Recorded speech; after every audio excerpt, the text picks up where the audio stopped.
서울공항에 나타난 대한민국 최정예 엘리트 조종사들. 이들의 이름은 블랙 이글이다.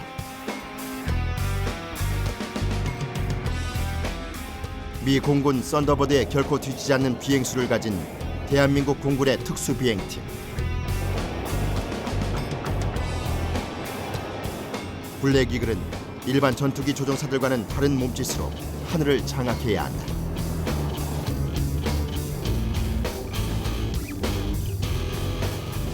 새로운 파트너가 된 T-50의 성능을 거침없이 펼쳐 보이는 게 오늘 이들의 임무다.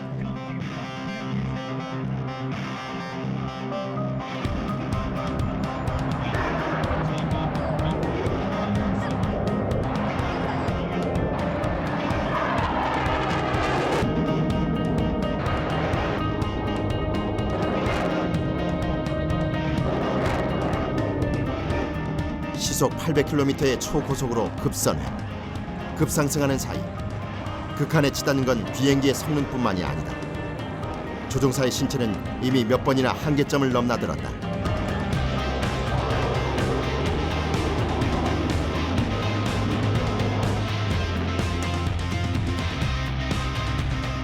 블랙 이글의 새로운 날개 T-50, 일명 검독수리, 골든 이글이다.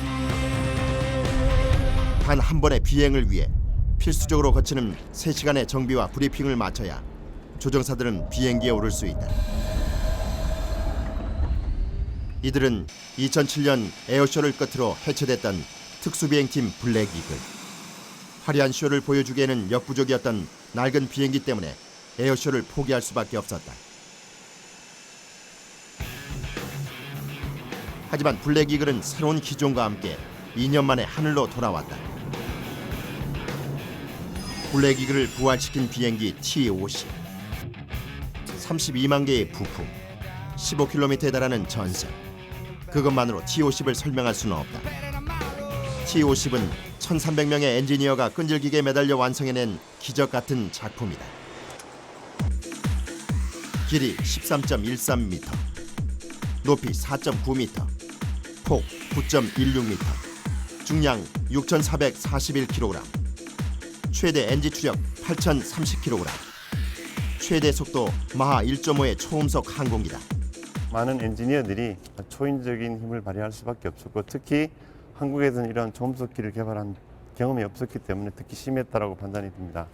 그래서 많이 언급이 됐습니다만은 사천 시내의 그 모든 야식을 동을 낸다든지 혹은 월화수목 금금금 이러한 근무 형태가 오랫동안 지속이 되다 보니까 많은 엔지니어들이 어떤 이 일을 좋아하면서 떠날 수밖에 없는 그런 어려움이 있었습니다.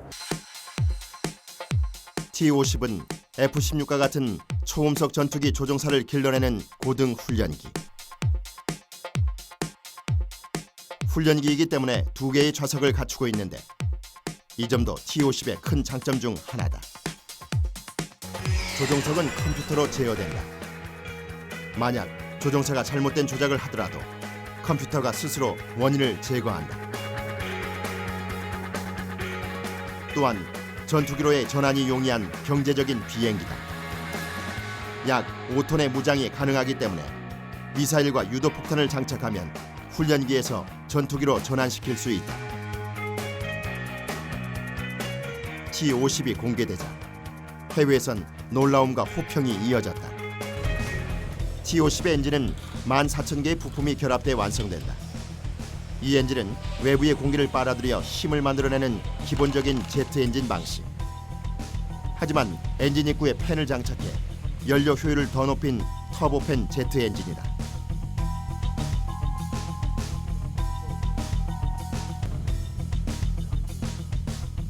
전방에서 보시는 흡입구를 통해 가지고 공기가 엔진의 내부로 이제 빨려 들어가게 되고, 빨려 들어가게 되면은 앞에 보시는 이제 압축기 부분이 있습니다. 그래서 압축기에서 압축이 되고, 연소시에서 옆에 보이는 이제 라인을 통해서 연료가 공급이 되면은 연소가 돼서 뒤에 터빈을 통해서 뒤에 보시는 이제 후기 연소기로 배기가스가 분출이 되게 됩니다.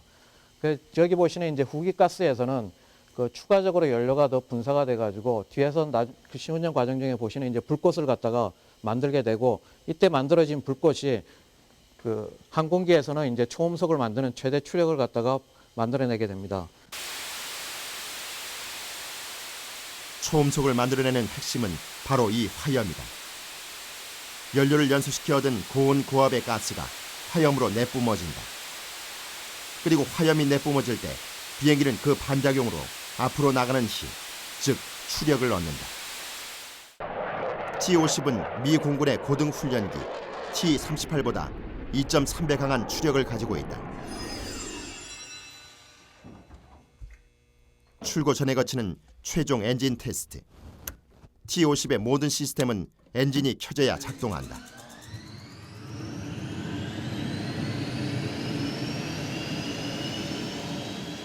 최종 엔진 테스트에선 최저 추력에서 최고 추력까지 도달하는데 이때 걸리는 시간은 불과 4초. 매우 빠른 엔진 반응 속도다.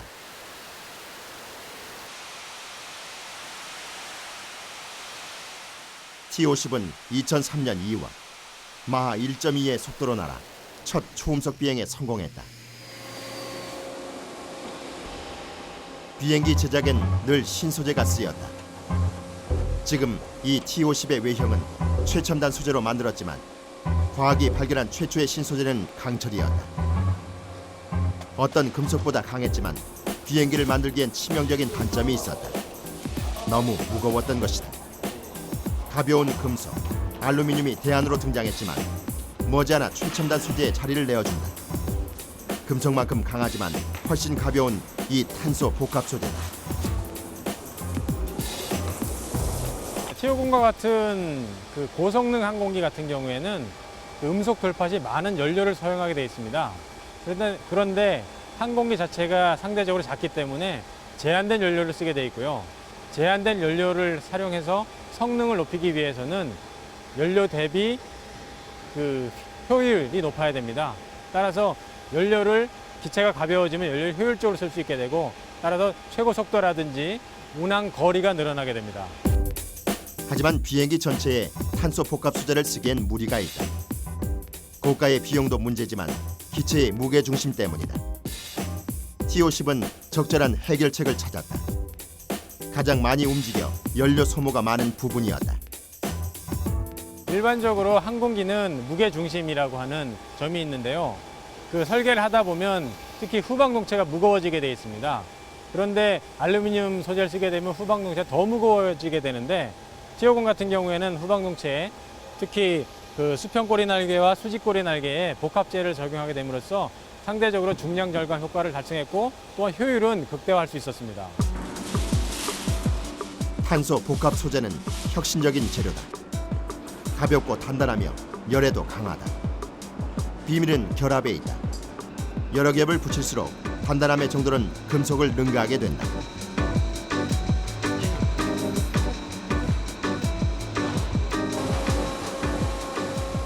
T-50은 날개에 이 신소재를 사용하는 것만으로도 무게의 30%를 줄일 수 있었다. 서울 에어쇼 전날, 하늘엔 블랙 이글이 가볍게 날아올랐다. 블랙 이글의 특수 비행은 정교한 맛이 강한데 이런 개성은 T-50 골든 이글의 성능과 밀접한 관련이 있다.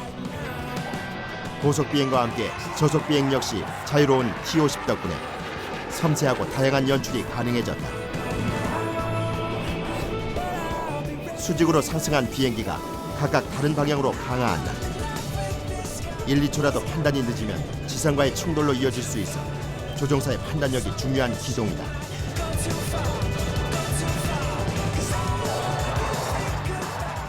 하지만 블랙 이글의 역사가 곱고 평평한 것만은 아니었다.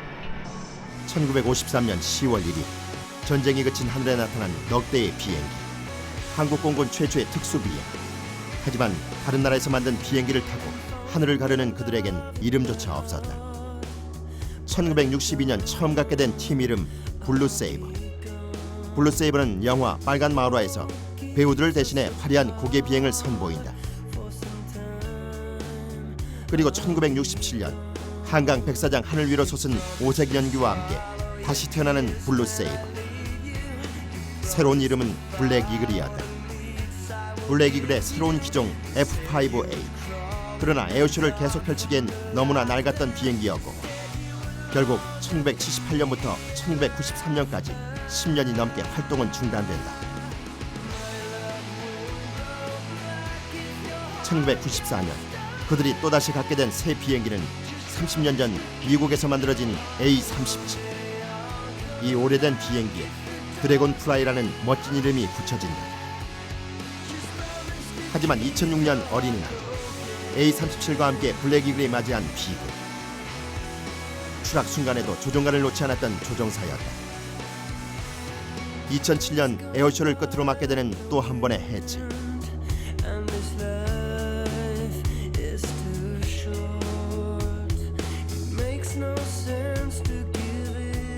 그리고 2009년 열정, 땀, 노력, 자존심으로 태어난 T-50과 함께 블랙 이글 또한 다시 태어난다.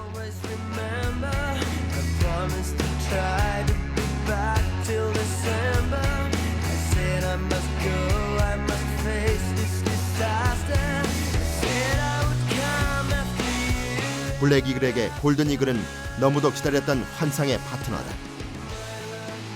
자국 항공이라는 자부심도 있지만 탑재된 최신 기술은 조종사의 능력을 마음껏 펼칠 수 있게 해준다.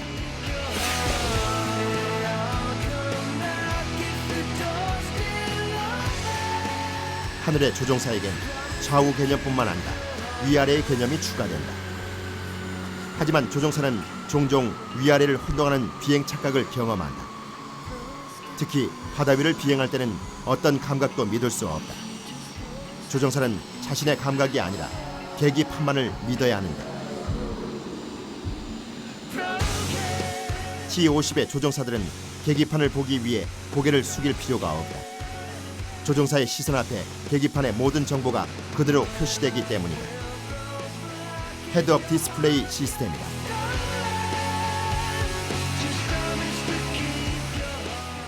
헤드업 디스플레이는 말 그대로 조종사들이 고개를 숙이지 않고 고개를 든 상태에서 모든 비행 정보를 볼 수 있도록 만들어 놓은 장치입니다.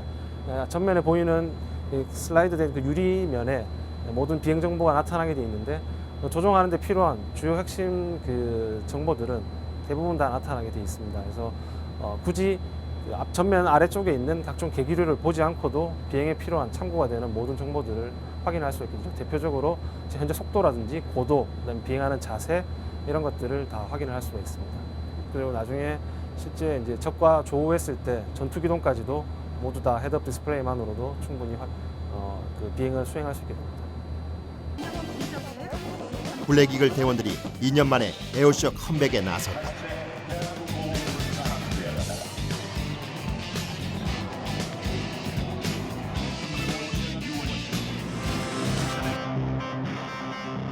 리더를 선두로 시속 250km로 활주로를 질주하는 8명의 조종사들. 이제 하늘에서의 시간이 남아있다.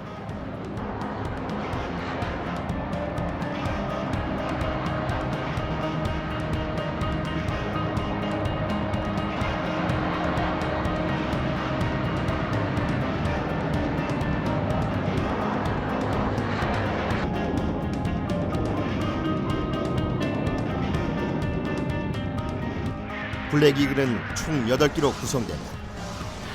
각 비행기에는 1번기부터 8번기라는 번호가 붙여진다. 1번기는 블랙 이글즈의 리더 박대서 중령이다.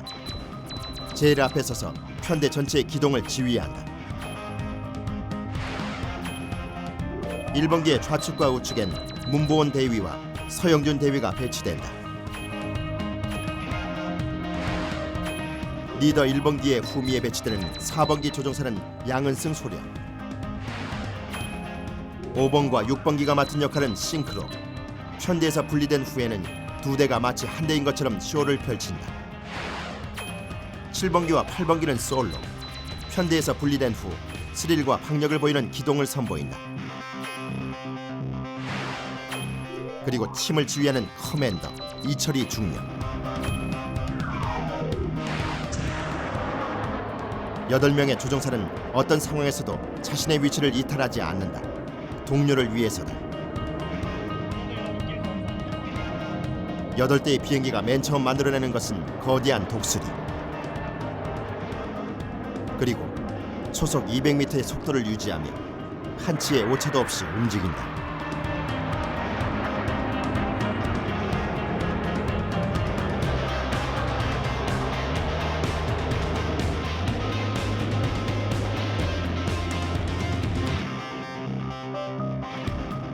서로 1m의 좁은 간격을 유지하는 편대 비행이 끝나고 7번기와 8번기 솔로 비행을 맡은 조종사들의 차례다.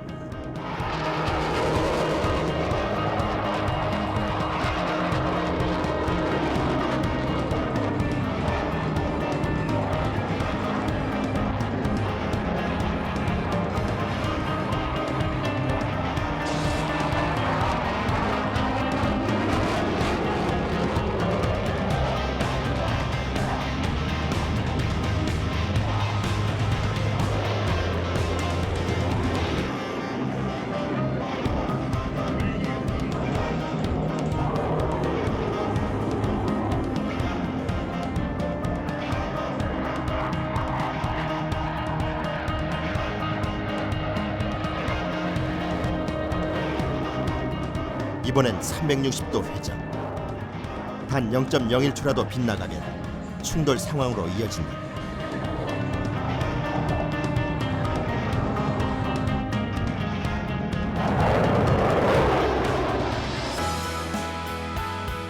하늘을 날고자 했던 인간.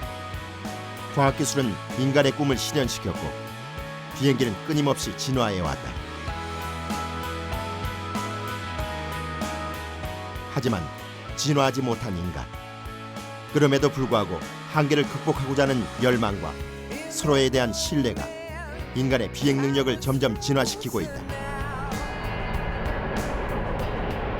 제트기의 배기가스는 허공에서 즉각 냉각되면서 하늘에 인간만이 만들어낼 수 있는 또 다른 구름을 선사한다.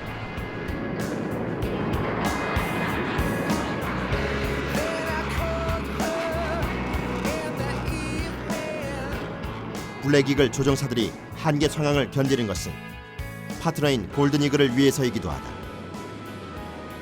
이들은 자신의 조종 실력을 총동원해 골든이글의 모든 것을 보여주려고 한다.